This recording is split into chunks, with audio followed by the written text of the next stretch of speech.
So it's been a while, and I decided to continue with some of my thoughts on dating and relationships.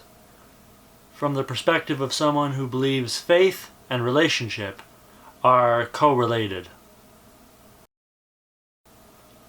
It's always okay to take things slow. There are parts of your life where you will be single, and you should embrace that. I was using dating apps, and I was meeting lots of new people. Some people also travel a lot, and that being single gives them the freedom to do that. The Lord may also put you in the relationship you've been waiting for when the time is right. Why do we wait on the Lord? Growth, maturity, wisdom. What do we struggle with? Delayed gratification. Asking them out. I remember growing up I was very timid around girls, and it wasn't easy.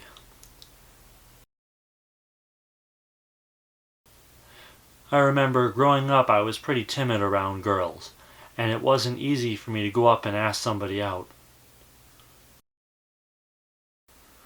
I meet a lot of guys like that who are single because they lack the confidence to really be engaging and to go searching for their potential soulmate. And then with my girlfriend, she had to learn to be choosy and develop a strict checklist on what she was looking for in a guy and what was unacceptable. So as I say, wait on the Lord, I also say work on yourself, and don't be afraid to be engaging and go and ask that person out on a date. Start over fresh. Don't let your previous bad relationship be disruptive to your new one you're attempting to develop. Go out for coffee. Discuss common interests. Be willing to listen. When someone's looking to have repairs done on their house, they hire the right person for the job.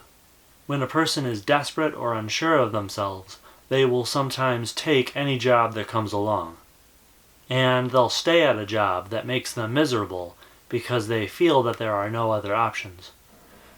It's one thing to part ways because you and the other person don't have a lot in common, but it's another thing to waste your time with somebody who doesn't value you or doesn't have time with you.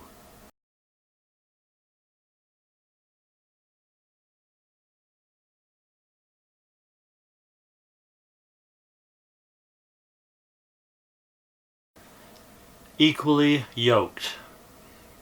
When looking for the love of your life, it's important to be equally yoked, meaning on the same playing field. Usually that deals with common interests like a desire for marriage and children, or to not have any at all. Similar tastes in music, sports, family, and faith. For myself in high school, I went after different girls because they were pretty. I didn't care that we had nothing in common. My idea of relationship was very shallow.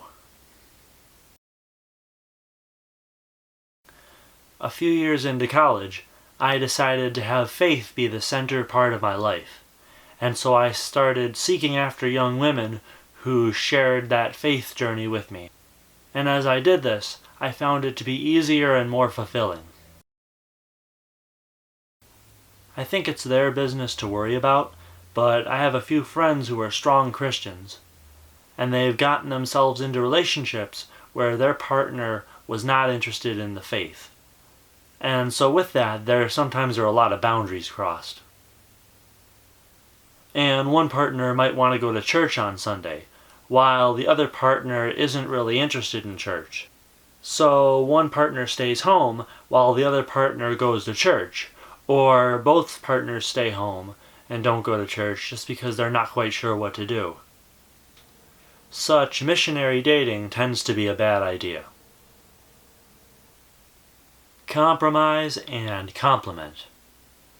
So when you get into a relationship, that is your partner, and so you have to do your part.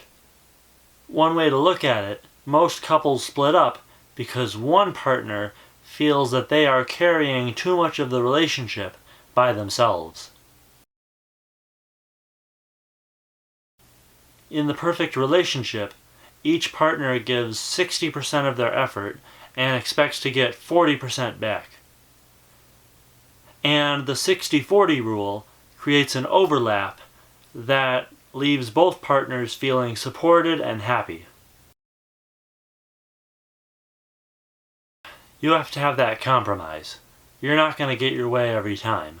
She likes vanilla, you like chocolate. And so you have to love the other person enough in order to allow them to have their way from time to time. And they have to love you enough to allow you to have the same thing. You have to complement one another. Meaning, kind of fill in the empty spaces.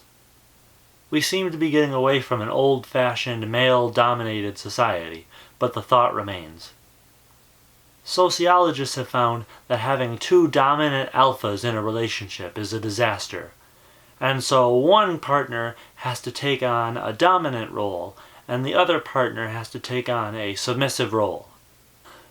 Kind of the leader and follower. But that doesn't mean that you two stop working together.